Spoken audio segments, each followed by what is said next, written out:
Load shedding বেড়েছে সারা দেশেই। নীলফামারীর কি চিত্র সেটা জানাবেন আমাদের সহকর্মী পারভেজ রুবেল। রুবেলের কাছ থেকে জানতে চাইবো, রুবেল, নীলফামারীতে এখন কি পরিমাণ লোডশেডিং রয়েছে এবং দেশের বিভিন্ন স্থানে বৃষ্টি হচ্ছে, বৃষ্টির প্রভাবে কি লোডশেডিং কিছুটা কমলো কিনা বিস্তারিত জানাবেন।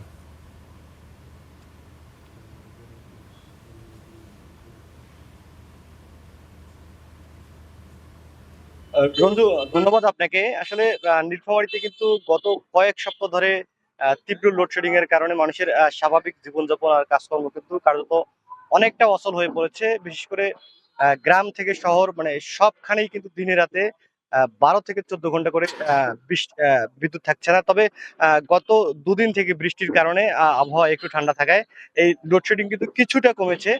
তবে আমরা যেটা দেখেছি যে এই লোডশেডিং এ কিন্তু সবচেয়ে বেশি বিপাকে পড়েছে এই নীলফামারী জেলার যে এসএসসি পরীক্ষার্থীরা আছে, তারা কিন্তু সবচেয়ে বেশি বিপাকে পড়েছেন। কারণ পরীক্ষা চলার এই গুরুত্বপূর্ণ সময়ে তারা কিন্তু ঠিক মতো লোডশেডিং এর কারণে পড়াশোনা করতে পারছেন না। রাতের বেলা আমরা কয়েকজন পরীক্ষার্থীর সঙ্গে কথা বলেছি, তারা যেটি জানিয়েছেন যে সন্ধ্যার সময়, সন্ধ্যা থেকে রাত পর্যন্ত যেটি তাদের পড়ার সময়, ঠিক সেই সময় কিন্তু বিদ্যুৎ থাকছে না। ফলে তাদেরকে মোমবাতি বা আহ মোবাইলের যে টর্চ আছে সেই টর্চের আলো জ্বালিয়েই কিন্তু তাদেরকে আহ পড়াশোনা করতে হচ্ছে।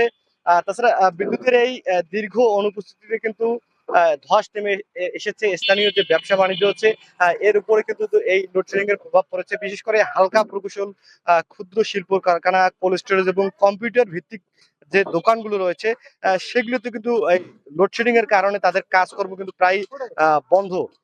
এছাড়া বিদ্যুতের যে সংকট, সেটি কিন্তু আমরা লক্ষ্য করেছি যে নিম্ন আয়ের মানুষের যে উপার্জন, সেটিতেও কিন্তু প্রভাব পড়েছে। এই নীলফামারী জেলায় কিন্তু হাজার হাজার অটো রিক্সা চালক, ইজি বাইক আছেন, তারা কিন্তু এই লোডশেডিং এর কারণে বিপাকে পড়েছেন। পর্যাপ্ত বিদ্যুৎ না থাকায় গাড়ি চার্জ করা কিন্তু তাদের পক্ষে সম্ভব হচ্ছে না। ফলে দিনের বড় একটা সময় কিন্তু তারা রাস্তায় নামতে পারছেন না চালকরা। আমরা কয়েকজন অটোরিকশা চালকের সঙ্গে কথা বলেছি, তারা যেটি জানিয়েছেন যে তাদের ব্যাটারি চালিত যে ব্যাটারি রয়েছে, সেই ব্যাটারিতে চার্জ করতে কিন্তু একটানা 8 থেকে 10 ঘন্টার বেশি সময় লাগে।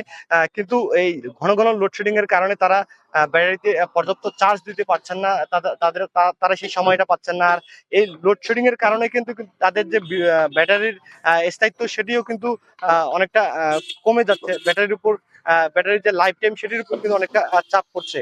এছাড়া বিদ্যুৎ বিপর্যয়ের কিন্তু আজ জেলার চিকিৎসা যে সেবা, সেটিতেও কিন্তু লেগেছে। কারণ জেলার হাসপাতালগুলোতে জরুরি অপারেশন এবং প্যাথোলজিক্যাল যে পরীক্ষাগুলো রয়েছে, সেটি কিন্তু অনেকটা এই লোডশেডিং এর কারণে ব্যাহত হচ্ছে। আমরা এই বিষয়টি নিয়ে কথা বলেছি পল্লী বিদ্যুৎ ও নেসকো বিদ্যুৎ অফিসের কর্মকর্তাদের সাথে। তারা আমাদেরকে যেটি বলছেন যে তাদের যে চাহিদা, সে তুলনায় কিন্তু তারা 50 থেকে 60% বিদ্যুৎ কম পাচ্ছেন। অর্থাৎ দিনে তাদের লোডশেডিং কিন্তু হচ্ছে 50 থেকে 60%। এই অবস্থা আসলে কতদিন চলবে, এই বিষয়টি কিন্তু তারা আমাদেরকে নিশ্চিত করতে পারেনি। রঞ্জু। রুবেল, আপনাকে ধন্যবাদ।